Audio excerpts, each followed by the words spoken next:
두 분 성도님에게 축하하고 축복합니다. 우리 교회를 만난 것이 인생의 또 다른 전환점이 될 수 있기를 바랍니다.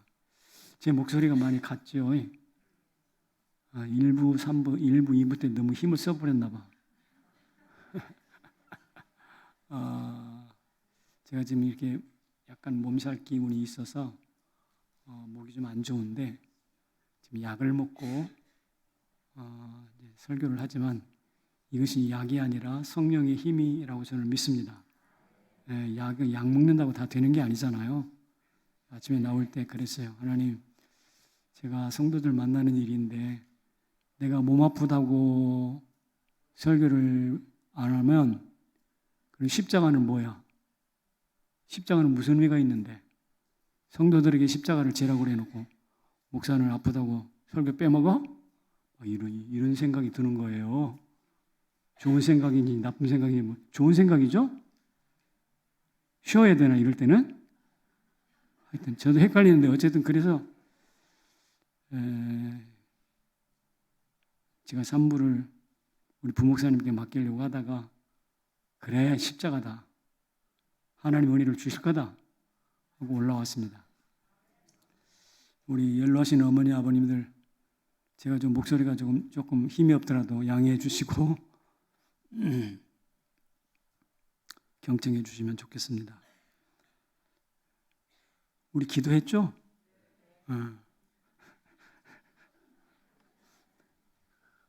초등학교 입학해서 처음 배운 노래가 생각납니까?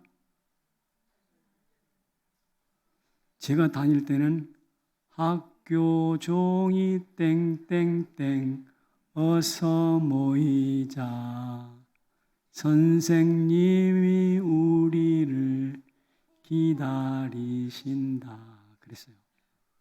우리 최영희 집사님 처음 갔을 때는 학교에 갔을 때는 무슨 노래 배웠어? 학교 중에 땡땡땡 배웠어요? 나이가 좀 드셨네요, 저는. 그럼 여기 바이올리니스트 학교 처음 들어가서 무슨 노래 배웠어요?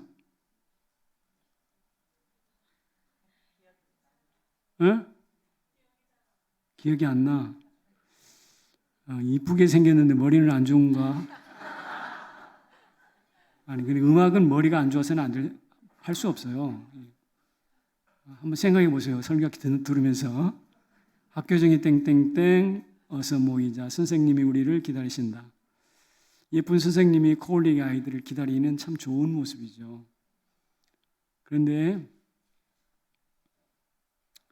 우리도 가야 할 곳이 있습니다. 이제 3년 만에 시작되는 다락방입니다. 아마 학교에서는 선생님이 기다리지만 다락방에서 순장님이 기다리실 겁니다. 그래서 이렇게 한번 불러봅시다. 다락방이 땡땡땡 어서 모이자 순장님이 우리를 기다리신다. 잘 불러줘서 고맙습니다. 자, 다락방이든 학교든 간에 선생님이 학생들을 기다립니다. 순장님이 수련들을 기다리고요. 그런데 성경에 들어가 보면 조금 달라요. 성경에 들어가 보면 이게 정반대입니다. 학생이 선생을 기다려요. 순원이 순장을 기다려요. 우리 교회 좀 그랬으면 좋겠어. 그러면 순장들이 좀 덜 머리가 빠지는데 순장님들 그렇죠? 전화를 해야 나오고 전화 안 오면 안 나오고 그런 분들이 있을 텐데 어쨌든 여기 보면 학생이 스승을 기다리고 있습니다. 그 사람이 누구냐면 바로 고넬료입니다. 학생으로서 선생님을 기다린다라고 하는 것은 두 가지 이유가 있을 거예요. 대단히 학구열이 높은 비범한 학생이거나 아니면 그럴 만한 사연이 있거나. 그런데 오늘 고넬료가 바로 그런 사람입니다. 그가 어떻게 비범한 사람인지는 오늘 성경에 기록되어 있어요. 읽어볼게요. 시작. 하나님을 경외하고 기도, 구제에 힘쓰는 경건한 사람. 하나님을 경외하는 사람이라고 그래요. 기도했고 구제했고 그래서 경건한 사람이다라고 설명해 놓았습니다. 이 경건한 사람이어서 그런지 하나님의 사자가 그에게 나타나서 고넬료야, 저 요바에 있는 베드로를 불러라 라고 말씀을 하십니다. 그래서 가족들과 친지들 다 모아놓고 베드로를 초청한 겁니다. 그러니까 학생으로서 스승을 초청한 거 맞죠? 이 성경의 원리입니다. 목마른 사람이 배고픈 사람이 밥하겠죠.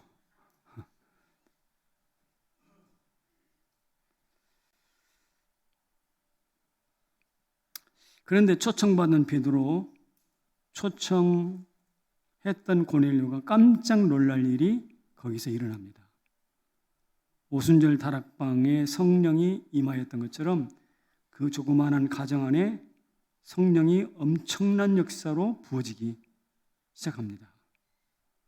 그리고 이 고넬료, 백부장 고넬료가 베드로를 초청한 사건은 유대 예루살렘에 갇혀있던 기독교를 드디어 이방으로 전파하는 큰 전환점이 되었습니다. 우리가 이제 다락방을 다시 시작하는데 갇힌 것이 열려지기를 축복합니다. 어떤 전환점, 막힌 것이 열려지는 전환점이 되기를 축복합니다. 예루살렘에 갇혀있던 것이 이방으로 활짝 열려지듯이 이번 새롭게 시작하는 다락방을 통해서 우리 삶에 막히고 갇혀있던 것이 있다면, 묶인 것이 있다면 활짝 열려지기를 축복합니다. 그래서 별것 아닌 고넬료 가정의 다락방은 역사를 바꾸는 대단히 중요한 사건이 됩니다. 그래서 오늘 역사를 바꾸는 세 가지 요소를 살펴보려고 합니다. 기독교 역사나 세속의 역사를 바꾸는 세 가지 요소가 있는데 첫째가 뭐라고 그랬나요? 성령. 보이십니까? 성령입니다. 성령. 우리 첼리스트 첼로를 옆으로 편하게 놓고 있어도 괜찮을 것 같은데 제가 보니까 너무 힘들어 하시는 것 같아서. 옳지. 자유롭게 하세요. 편안하게. 졸지만 않으면 돼요. 네. 세계 역사를 바꾸는 것이 첫 번째가 뭐라고요? 성령이에요. 사도행전을 성령행전이라는 별명을 붙였습니다. 사도들이 움직이는 그 활동을 기록해 놨는데 알고 보니 그들을 움직이시는 분이 누구였기 때문에? 성령이었기 때문에 그렇습니다. 성경 구절 읽어볼게요. 시작. 성령이 빌립더러 이르시되 이 병고로 가까이 나아가라. 빌립에게 누가 말씀하셨나요? 성령이. 이 병거는 바로 에티오피아 내시에 타고 가는 병거에 나가서 복음 전하라 이런 뜻입니다. 사도행전 10장 19절 오늘 본문인데요.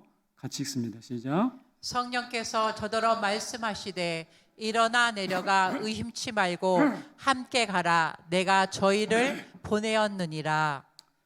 이 성령께서 저더러 말씀하셨는데 저는 누구냐면 베드로입니다. 베드로야, 너한테 사람들이 찾아올 텐데 고넬료가 보낸 종들이야. 그러니 그 사람들이 이방인이라 할지라도 의심하지 말고 함께 가거라. 내가 그들을 너한테 보냈어. 라고 말씀하시는 것입니다. 그러니까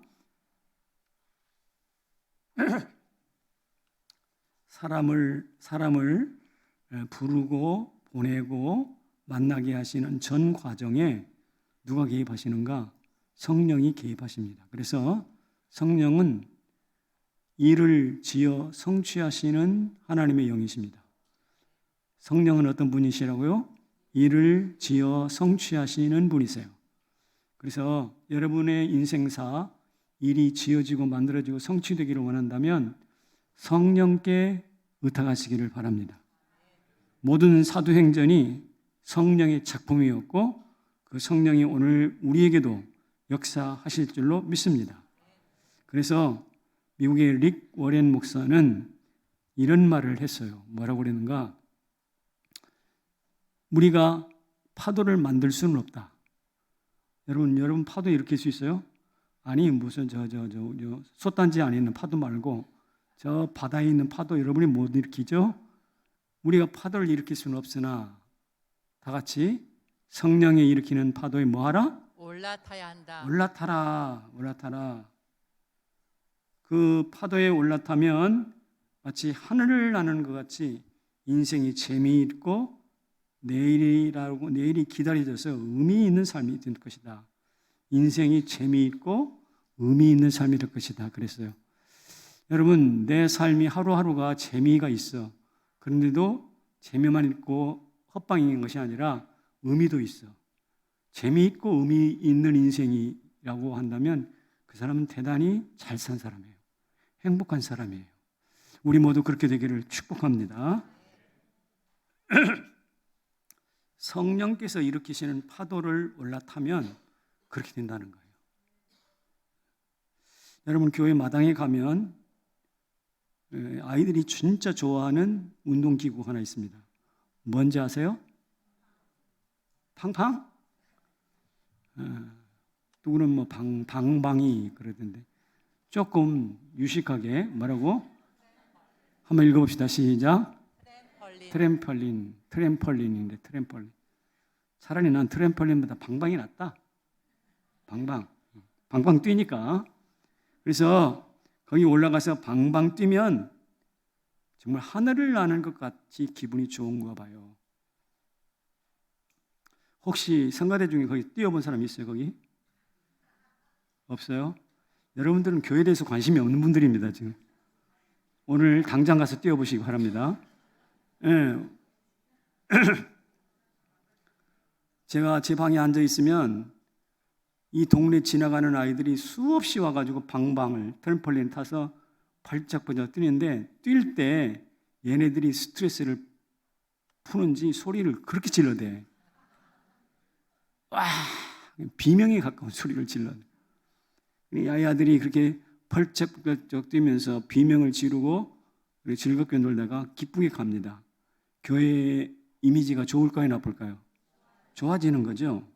야, 교회 가면 기분이 좋아서 기분 나쁘게 갔다가 기분 좋아가지고 돌아오니까요. 그런데 걔네들은 방방을 타면서라도 그렇게 하는데 오늘 우리들은 방방도 안 타지 성령 충만도 안 하지. 그럼 뭐해 도대체? 사랑하는 성도 여러분, 우리 성령이 일으키는 파도를 타시기를 축복합니다. 성령이 일으키는 파도를 타면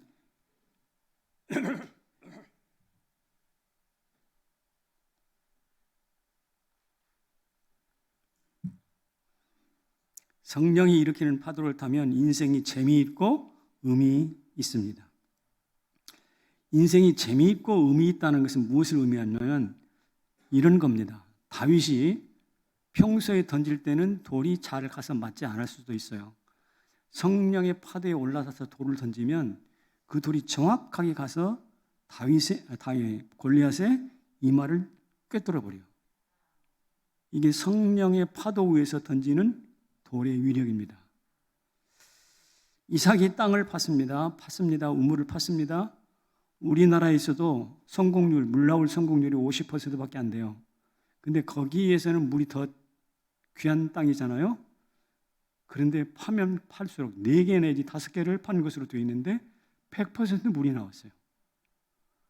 예, 이것이 바로 뭐냐면 성령의 파도를 타면서 우물 파는 거예요. 100%.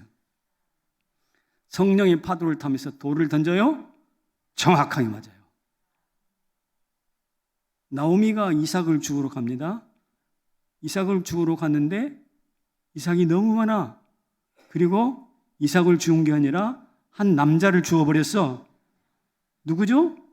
보아스를 죽어요. 이게 뭐니까 마침내 우연히 갔다 마침 만나게 된 거예요. 우리 눈이 우연하게 보일지 모르지만 성령의 파도 안에서 보여지면 그것이 정확히 마침 하나님의 예비하신 사건이 되는 것이죠. 그래서 이것이 모이고 쌓이면 자녀들은 예언을 하고 청년들은 환상을 보고 노인들은 꿈을 꾸리라 라고 말하고 있는 거예요. 우리 교회 자녀들 예언하고 청년들 환상을 보고 노인 어른들은 꿈을 꾸는 역사가 있기를 바랍니다. 그럴 때 장병이 무너지고 대적들은 머리에 구멍이 뚫려서 혼미백산 도망가게 되어 있는데 언제 그러냐? 성령의 파도를 탈 때 그런다는 것이죠. 역사를 바꾸는 것은 바로 이 성령에 의존하는 것입니다. 파도를 타는 것이에요. 두 번째로는 역사를 바꾸는 두 번째는 뭐냐? 가정입니다. 기업이 아닙니다. 군대가 아닙니다. 뭐라고요? 가정입니다. 우리가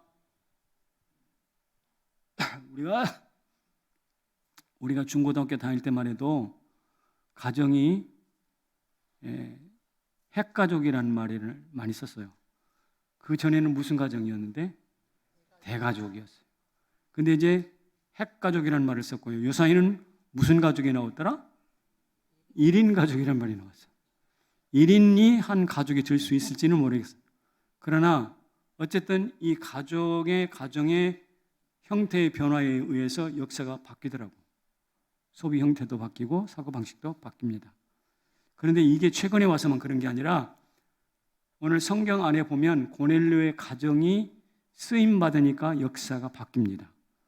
여러분 가정이 쓰임받기를 축복합니다.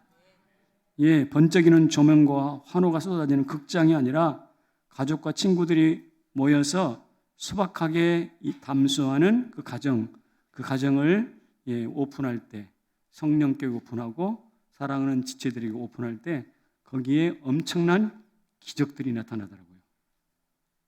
그래서 따라합시다. 가정을 교회로 만들자. 가정을 교회로 만들어요. 여러분 가정이 쓸쓸하고 사람도 없고 찾아오는 사람도 없고 혹은 서로 관계가 안 좋아서 말도 안 하고 싸하고 이런 가정이 있을 수 있어요. 그렇죠? 그런 가정이 있다고 한다면 우리 집은 다락방 못해. 여러 성경이 안 돼서 이러지 마시고 과감하게 오픈을 하세요.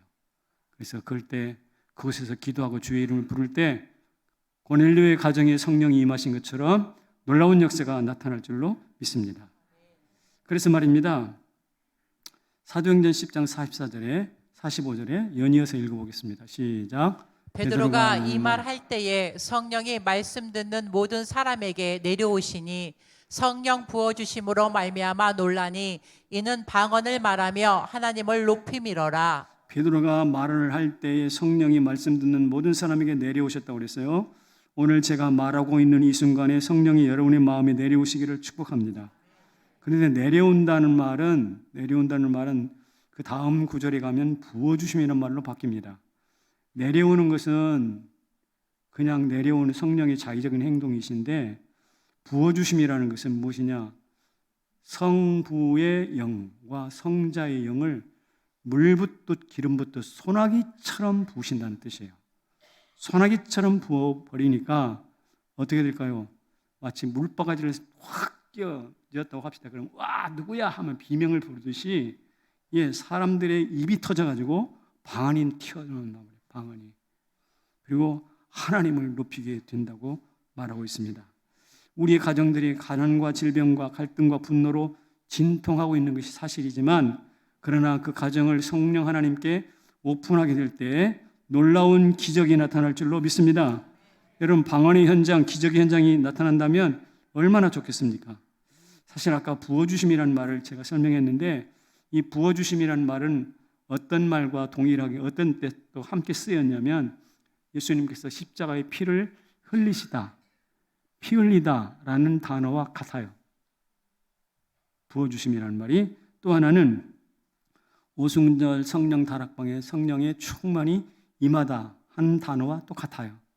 그러니까 고넬료 가정의 성령을 부어주셨다는 이야기는 저 예루살렘 골고다 언덕에 십자가에서 흘리신 예수의 피 흘리심이 재현되는 거예요. 그리고 마가이 다락방에 성령 부어주심이 재현되는 거예요. 엄청난 일입니다. 예루살렘의 십자가 사건을 골고다를 옮겨오는 것이에요. 예? 예, 오순절 다락방의 그 놀라운 사건을 옮겨오는 것이에요. 엄청난 일이에요. 예, 이런 일들이 가정에서, 우리 가정에서, 내 집 안에서 나타난다고 한번 생각해 보세요. 다락방 당신 집에서 할래? 아예 안 해. 우리 가정은 누추해서 안 해. 이러지 마시라고요. 성령이 나타나고 있는 이 놀라운 역사를 모르기 때문에 그래요. 비록 두세 사람이 모일 뿐이겠지만은 십자가 보혈의 피로 말미암아 죄가 용서되는 현장이고 오순절 성령 임재로 말미암아 기적과 권능이 나타나는 현장입니다. 그래서 날마다 간증이 있어요. 여러분, 사람들 같이 모이면, 성도들이 모이면 세이브 전에 이번에 콩나물 값이 많이 내렸어, 옷값이 많이 내렸어, 무슨 물건값들 어디 가니까 뭐가 싸고 뭐가 맛있고 맛집이 어디 가보니까 너무 맛있더라, 이따위 소리 하지 말고, 예, 이런 소리 하지 말고 누구의 간증, 성령이 내 안에서 일하시는 그 간증이 있어야 된다고. 우리가 지금 성령의 파도를 탔잖아요. 그러면 우리 안에 의미 있고 재미있는 일이 나타난다고 그랬잖아요. 그것이 바로 간증으로 되는 거예요. 분명히 이야기를 할 때 지난주 좋은 일이 있었어, 하나님이 어떻게 말씀하셨어요? 아이고, 나는 그런 거 없어, 이래버리면 그 사람은 파도를 타는 즐거운 재미 모르는 사람입니다. 서로 말하고 싶어서 다락방 6명이면 막 김지산 내 이야기 좀 들어봐, 다 자네 좀 그만하고 해가지고 서로 이야기하고 싶어서 안달이 나는 그런 다락방이 되기를 축복합니다. 왜? 그게 뭐냐면 말하지 않고는 견딜 수 없는 내 안에 간증이 있다는 뜻이에요.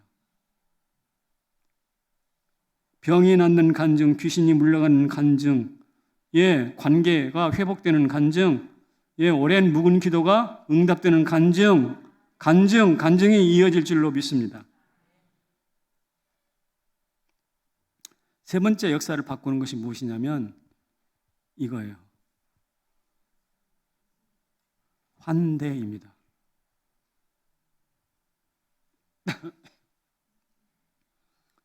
베드로가 고넬료 집에 도착했습니다. 드디어 초청을 했었다. 그랬을 때 고넬료가 어떻게 했을까요? 고넬료가 어떻게 했을까요?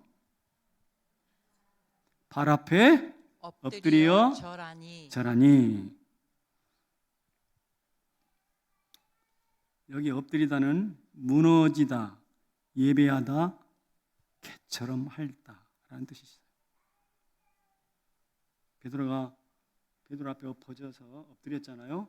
이 엎드리는 것이 뭐냐면 그 앞에 무너지다, 교만이 무너지고 고집이 무너지고 그 다음에 예배하고 마지막에는 개처럼 핥다. 집에 오면 애완동물 있죠? 애완동물 키우는 개 한 마리 있잖아요. 개는 어디 주인이 나갔다 오면 항상 반가워서 손을 핥고 기뻐하고 그러잖아요. 그런 것처럼 마치 베드로를 향하여서 이 고넬료가 그렇게 반가워하면서 핥고 그랬다. 이게 바로 엎드려라는 말입니다. 그렇게 하니까 베드로가 놀래가지고 이러지 마세요. 나도 똑같은 인간입니다. 나도 인간입니다. 한마디로 환대했다는 겁니다. 그리고 끝난 거 아니에요. 사도행전 다음에 읽어볼까요? 시작. 저희가 베드로에게 수일 더 유하기를 청하니라. 일하러 왔으면 일 끝나면 가야 되겠죠? 근데 일하러 온 게 아니라 은혜를 위해서 왔어요. 그래서 말씀을 나누다 보니까 수일을 더 유하기를 원했어요. 며칠 더 있다 가세요. 그런 거예요. 며칠 더 있다 가세요. 정리해 봅시다. 베드로를 하나님처럼 높여 절하고 며칠 더 머물기를 요청하는 것, 이것을 일컬어서 우리는 환대라고 합니다. 그래서 저는 이렇게 말하고 싶어요. 뭐라고? 기독교는 무슨 종교? 환대의 종교. 환대하는 종교입니다. 환대합니다. 제가 교회 나간 지 약 한 달 정도 됐을 거예요. 근데 그 교회 집사님이 저를 부르시더라고요. 고등학교 2학년 때인데 1학년, 2학년 때인데 불러요. 금요일 날인데 어디 갈 데가 있대. 그래서 따라가 보니까 거기 구역예배야. 여러분 고등학교 때 구역예배 나가 보셨어요? 고등학교 때 구역예배 가보셨어요? 오, 쓸만하신 분들 몇 분 계시네요. 고등학교 때 구역예배에 갔는데 제가 거기 가가지고 처음 환대라는 데서 받았어요. 나를 딱 보더니 와, 잘생겼다 그런 거예요. 여러분 동의가 안 되시는가 보다. 여러분 환대를 하시라니까 지금. 사실 저는 거기 가서 가기 전까지 우리 부모님한테 잘생겼다는 이야기를 한 번도 들어본 적이 없어. 근데 갔더니 이야 잘생겼다 그래요. 동의가 안 되십니까? 그러더니 하는 말이 눈이 크고 초롱초롱한 거 보면 공부도 잘하겠네? 그러니까 저는 우리 집에서 들어보지 못한 축복과 환대의 말을 아주 낯선 사람, 낯선 공동체에 들어가가지고 그 환대를, 축복의 소리를 들었어요. 여러분, 제 기억이 오래 남아요. 지금도 이야기하는 거 보면. 제가 그래서 교회를 기분 나쁜 일이 있을 때 갔을까요? 안 갔을까요?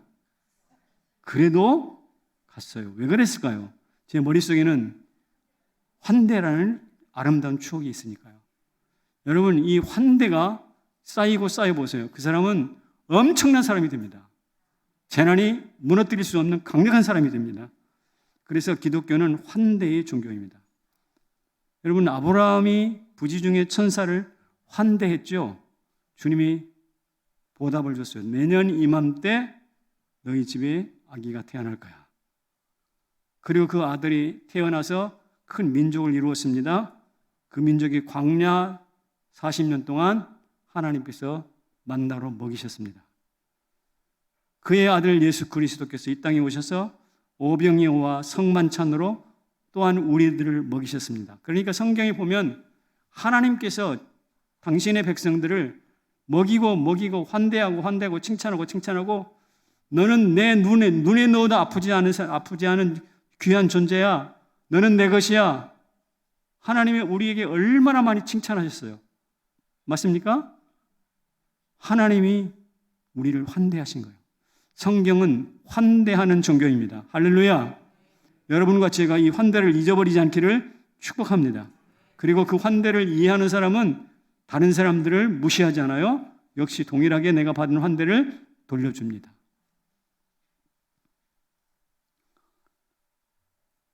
자, 그렇다면 역사를 바꾸는 세 가지를 말씀드렸습니다. 첫째가 성령이시죠. 두 번째가 가정이시죠. 세 번째가 환대인데 이 세 가지가 함께 모이는 곳이 어디냐면 다락방이에요. 다락방, 다 같이 시작. 다락방, 장벽을 뛰어넘는 작은 교회. 저기서 초점이 뭐냐면 장벽을 뛰어넘는 이라는 말이에요. 여러분, 다락방은 몇몇 사람들이 모이는 소수의 모임인 것은 맞습니다. 그러나 거기에서 장벽을 뛰어넘게 됩니다. 아까 고넬료의 다락방이 어떤가? 유대인과 이방인 사이에 엄청난 장벽이 있었거든요. 이방인들은 유대인들을 별종으로 여겨서 죽이고 핍박했습니다. 유대인들은 이방인들을 개처럼 여겨서 상종도 하지 않았습니다. 그런데 오늘 베드로가 뭐라고 말하는가? 베드로가 이렇게 말합니다. 시작. 유대인으로서 이방인을 교제하는 것과 가까이 하는 것이 위법인 줄은 너희도 알거니와. 고넬료한테 그런 거예요. 내가 지금 너희한테 와서 너희와 이렇게 교제하고 이야기하는 것이 불법인 줄을 너희가 알잖아. 그런데 성령께서 그렇게 생각했던 베드로를 깨우치시고 바꾸십니다. 장벽을 뛰어넘게 하십니다. 뭐라고요? 아무도 속되다, 깨끗하지 않다 말하지 마라. 성령께서 베드로를 딱 가르칩니다. 그래서 드디어 베드로와 고넬료가 만납니다. 이것을 일컬어서 우리는 상호 무시에서 상호 존중으로 나아갔다라고 말하는 거예요. 그게 상호 무시하다가 상호 존중하는 자리가 어디냐? 어딜까요? 뭐 연애 자리, 파티 자리가 아니라 다락방이에요. 다락방. 사랑하는 성도 여러분, 저와 여러분도 이 상호 존중으로 나갈 수 있기를 축복합니다. 고넬료는 복음이 장벽을 넘어서 이방에 나온 첫 번째 순장이었고 그의 가정은 첫 번째 다락방이었습니다. 그 복음이 여러 장벽을 뛰어넘고 넘어서 오늘 우리에게 왔고 또 우리는 그 장벽을 뛰어넘어서 누군가에 가는 것이죠. 어쨌든 다락방에서 성령이 계시고 그곳이 환대가 있고 가정 안에서 이루어질 때 그 과정이 어떻게 되는가? 장벽을 뛰어넘는 기적이 나타날 줄로 믿습니다. 우리 다락방에 보세요. 너와 나의 차이가 있습니다. 우리와 그들의 편견이 있습니다. 정치의 여야의 정치적 반목이 있습니다. 경제적인 빈부의 격차도 있습니다. 심지어 성남제일교회 누가 먼저 왔냐? 이것도 어쩌면 장벽이 될 수도 있습니다. 아직 끝나지 않는 코로나 장벽도 여전히 있습니다. 우리가 넘어야 될 장벽은 만만치가 않습니다.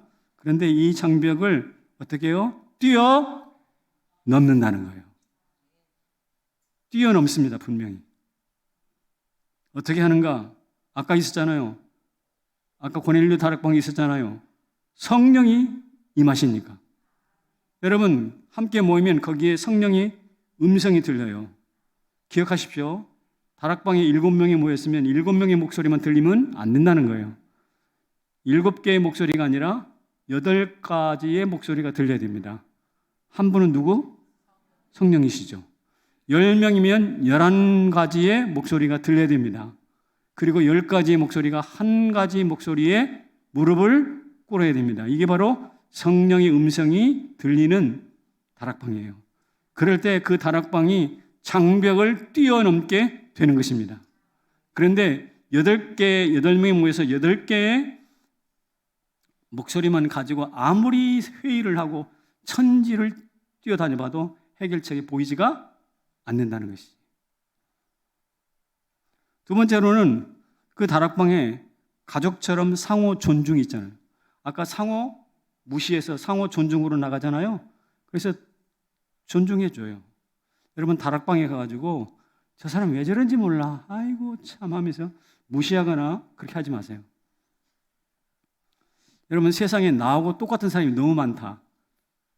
좋아요, 나아요? 나빠요? 나하고 똑같은 사람들이 너무 많다. 좋아요, 나쁠까요? 나빠요. 여러분 뻔한 내가 나를 잘 아는 것처럼 나 같은 사람들이 많다는 것은 뻔한, 그 사람들에게는 이야기할 필요도 없어. 왜냐하면 궁금한 게 없으니까. 물어볼 것도 없어. 저 사람 생각이 내 생각인데. 세상이 너무 지루할 것 같아. 근데 나와 전혀 다른 사람들, 나와 생각이 다르고 일상생활이 다른 사람들을 보면 궁금해. 저 사람은 아침밥을 뭐 먹을까? 저 사람 지금 무슨 생각을 할까? 궁금해가지고 막 찾아가서 묻고 싶은 거예요. 이게 다르다는 것의 강점입니다. 여러분 다락방에도 나하고 똑같은 사람들만 모이면 계속 싸우네.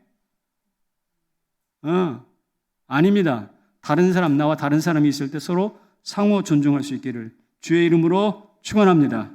뿐만 아니라 아까 엎드려서 환대한다고 그랬잖아요. 여러분 서로 존중하고 환대하게 되면 적이 사라져요. 적이 사라지고 모든 사람이 다 친구가 됩니다. 성령의 음성이 있고 서로 상호 존중하고 가족처럼, 그리고 그분 앞에 서로 엎드려서 환대를 한다면 어떻게 될까요? 그 다락방은요 진짜 장벽을 뛰어넘고 기적의 현장이 될 줄로 믿습니다. 그런 다락방의 목표를 두고 순장님이나 순원 여러분들께서 함께 모이시기를 바랍니다. 네. 그런데 그 다락방에서 무엇을 믿어야 할까? 같이 읽어볼게요. 네. 그 다음 피를 믿으면 뭐한다? 흔들리지 않는다. 예. 이 최은성이라는 야구 선수가 있습니다. 최은성, LG 트윈스에서 한화 이글스로 최근에 팀을 옮겼는데 그 사람이 쓰는 헬멧에 이런 말이 써 있어요. 신한 분란. 내가 지금까지 흘린 땀을 믿으면, 믿을 신자, 땀 한 자, 분란, 흔들리지 않는다. 그런 뜻입니다. 이 사람은 처음엔 대단히 무명 선수였어요. 프로에서 아무도 부른 사람이 부르지 않았습니다. 그래서 한 팀의 연습생으로 들어가 가지고 땀을 흘리고 죽도록 땀 흘리면서 연습을 했습니다. 그리고 세월이 흘렀는데 지금 어떻게 되었는가? 90억의 돈을 받고 LG에서 한화로 옮겼습니다. 얼마? 감이 안 오죠? 90억. 90억. 그것도 몇 년 사이, 한 4, 5년 사이에. 무명의 아무도 눈초리 하나 주지 않던 최은성을 스타로 만든 것이 무엇이냐? 그가 흘린 땀이요. 신한. 참 좋은 글귀인 것 같습니다. 신한 분란. 그런데 우리는 땀을 믿는 사람들은 아닙니다. 미안하지만. 우리는 무엇을 믿느냐? 이것을 믿습니다. 눈치채셨죠? 신혈분란이라고. 흘린 피를 믿으면 흔들리지 않습니다. 예수께서 나를 위하여 흘리는 피를 믿으면 내 인생이 흔들리지 않습니다. 십자가 보혈을 믿으면 내 인생의 위기가 닥쳐온다 하더라도 겁먹지 않습니다. 왜냐? 땀은 성공을 주지만 피는 생명을 주시기 때문에 그렇습니다. 예?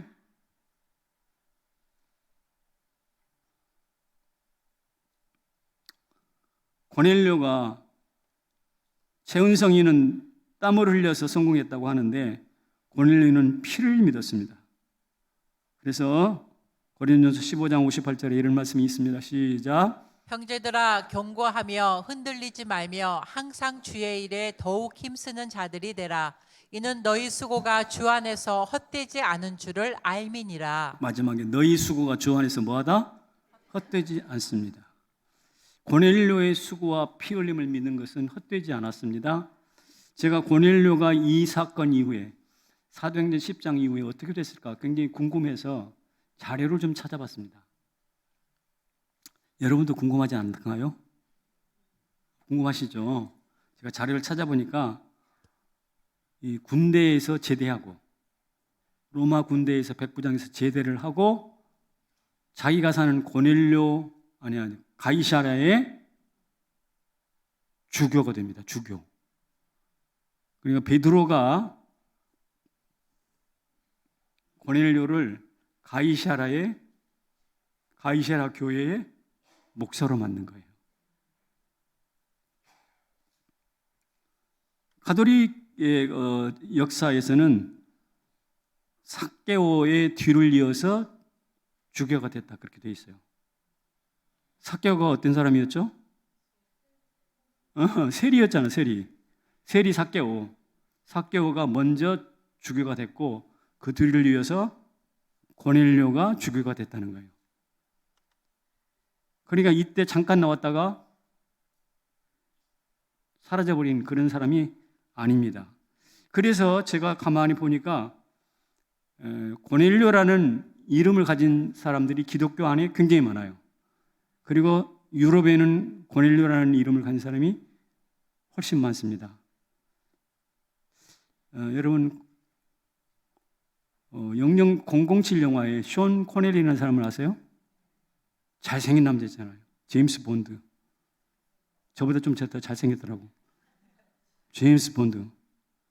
이 사람이 숀 코넬리인데 이 코넬리가 바로 코넬리우스 가문이라는 코넬리우스 가문이에요. 기독교권 안에는 유명한 신학자가 한 사람이 있습니다. 코넬리우스 반티엘이라는 변증학자가 있어요. 이 사람들 코넬리아라는 이름을 혹시 들어보실지 모르겠는데 그런 이름 가진 사람이 유럽에는 많아요. 우리에는 그냥 고넬료 하는데 코넬리우스 하면 조금 더 품위가 있어 보이잖아. 고넬료 그러면 감자 파는 사람 같은데 코넬리우스 그러면 학자와 같잖아요. 어쨌든 이 코넬리우스가 유럽에는 대단히 많고 이 믿음을 이어받은 가문이 되었다는 뜻입니다.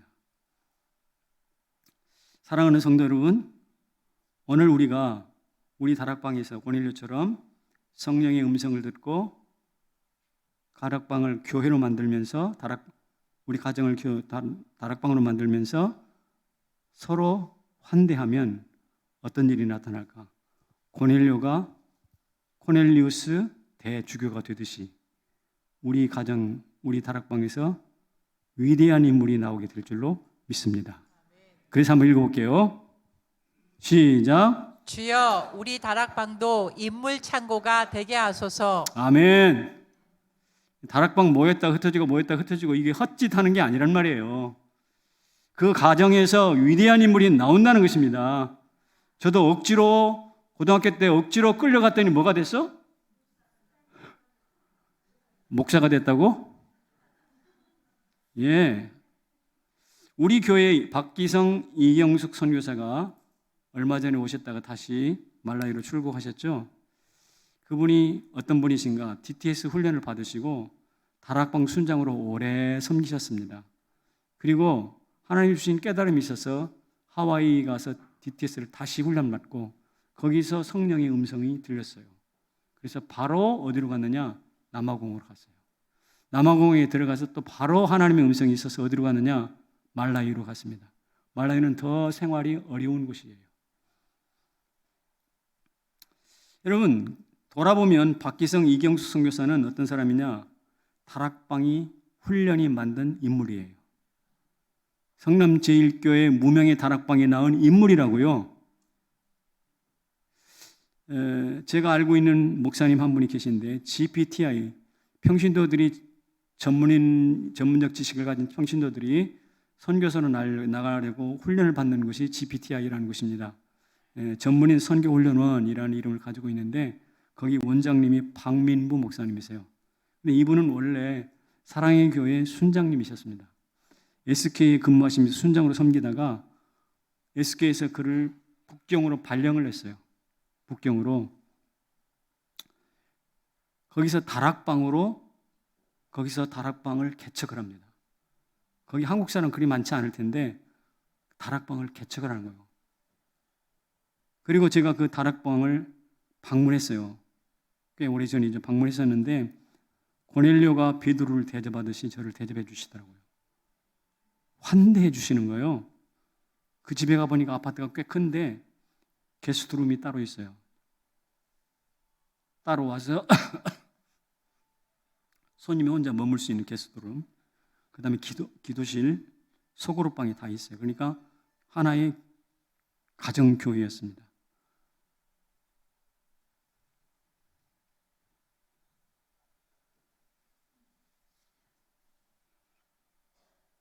그리고 제가 돌아오는데 목사님, 제가 용돈 드리고 싶어요. 제가 용돈 받아왔어요. 충격받았습니다. 생업도 바쁠 텐데 어떻게 이런 데까지 신경을 쓸까? 그리고 이제 돌아와서 한 20년 동안 연락이 끊겼어요. 그래서 얼마 전에 작년쯤에 연락이 됐는데 알고 보니까 이분이 GPTI 목사님이 되셔가지고 GPTI 훈련은 원장이 되셨더라고요. 대단한 일입니다. 이분도 어디 누가 나오는 거 훈련과 다락방에 나온 인물이에요. 박기성 선교사가 그러하다면 박민불 목사님도 역시 그렇습니다. 여러분, 다락방은 모래 인생 같은 우리를 반석 같은 인생으로 바꾸어 주실 줄로 믿습니다. 그래서 우리가 기도하자고요. 그냥 다락방 모였다 흩어졌다만 할 게 아니라 주여 우리 다락방에서 세상을 바꾸고 장벽을 뛰어넘는 인물 창고, 그런 인물들이 많이 나오는 인물 창고가 되게 하여 주시옵소서. 그래서 묻습니다. 여러분 인생의 위기 가운데 찾아갈 곳이 있어요? 술집에 찾아갑니까? 엉뚱한 데 찾아갑니까? 점집에 찾아갑니까? 세상이 하는 짓이에요. 우리는 인생의 위기에 찾아갈 곳이 있어야 된다고요. 기도실뿐만 아니라 다락방에 가서 여러분의 소원을 이야기하십시오. 하나님이 분명히 들으실 줄로 믿습니다. 우리 교회 박성주 집사님이 계신데 남편이 순장이시고 우리 교회 처음 등록했을 때 다락방 가라고 그러니까 오라고 그러니까 마음이 내키진 않았다고 해요. 그런데 계속해서 다락방을 가게 된 이유가 있었어요. 순장 모임 할 때 고백했는데 아이를 데리고 조그마한 어린 아이가 하나 있었는데 아이를 데리고 가면 그 다락방에 순장님께서 아이를 딱 맡아가지고 기도하고 다락방에 전념하도록 딱 아이를 맡아가지고 2-3시간을 돌봐주는 거예요. 그분이 누구냐면 진삼열 장로님이세요. 진 장로님이 왜 머리가 하얘지신 줄 아세요? 그리고요, 김정욱 권사님이 그 다락방 순장님이신데 말씀만 나누는 것이 아니라 집으로 돌아갈 때 멸치볶음, 밑반찬 같은 거 만들어가지고 손에 쥐어주는 거예요. 여러분 그 다락방 계속 갔을까요? 안 갔을까요? 갔죠. 그래서 그 맛에 한 번 가고 2번 가다가 어떻게 해요? 지금 순장 사역을 잘하고 있지 않습니까? 이런 역사가 사람이 바뀌는 거예요. 다락방에서 일어나는 거예요. 아까 제가 와 잘생겼다 그 말 한마디에 오늘 목사가 됐다니까. 그런 것처럼 이 다락방 안에서 서로 주고받는 환대 이 한마디를 가지고 여러분의 인생이 완벽한 변화가 나타나기를 축복합니다. 진삼절 장로님, 김정옥 권사님 박수 쳐드리고 싶은 마음인데 그를 통해서 이진우 집사하고 박성주 순장이 오늘 우리 교회에 정착하게 됐고요. 이런 일들은 한두 가지가 아니에요. 제가 2분을 특별히 말씀해서 그렇지만 다 그런 일이 있어요. 여러분이 나가는 다락방 안에서 그런 일이 나타나기를 축복합니다. 시간 갔는데 미안합니다. 한 가지 이야기하고 우리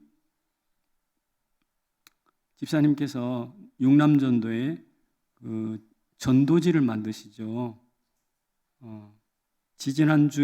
이번 주 말고 지난주에 있었던 거기에 실린 글을 제가 소개할게요. 한양에 사는 양반 이사관이라는 분이 있었는데 고향이 충청도 한산이어서 고향을 가는 길이었습니다.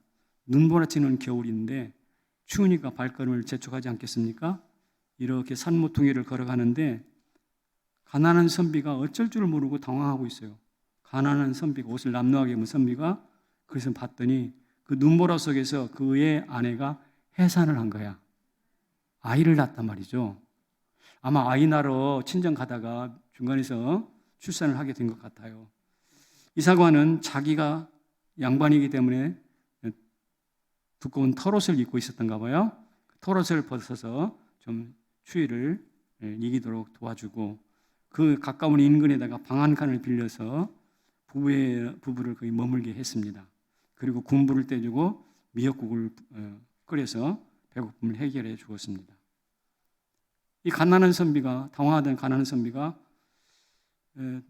머리를 숙이면서 묻는 거예요. 도대체 누구시길래 우리를 이렇게 환대하십니까? 누구십니까, 선비님은? 나는 한양에 사는 이사관이라는 사람이요. 그리고 세월이 흘렀습니다.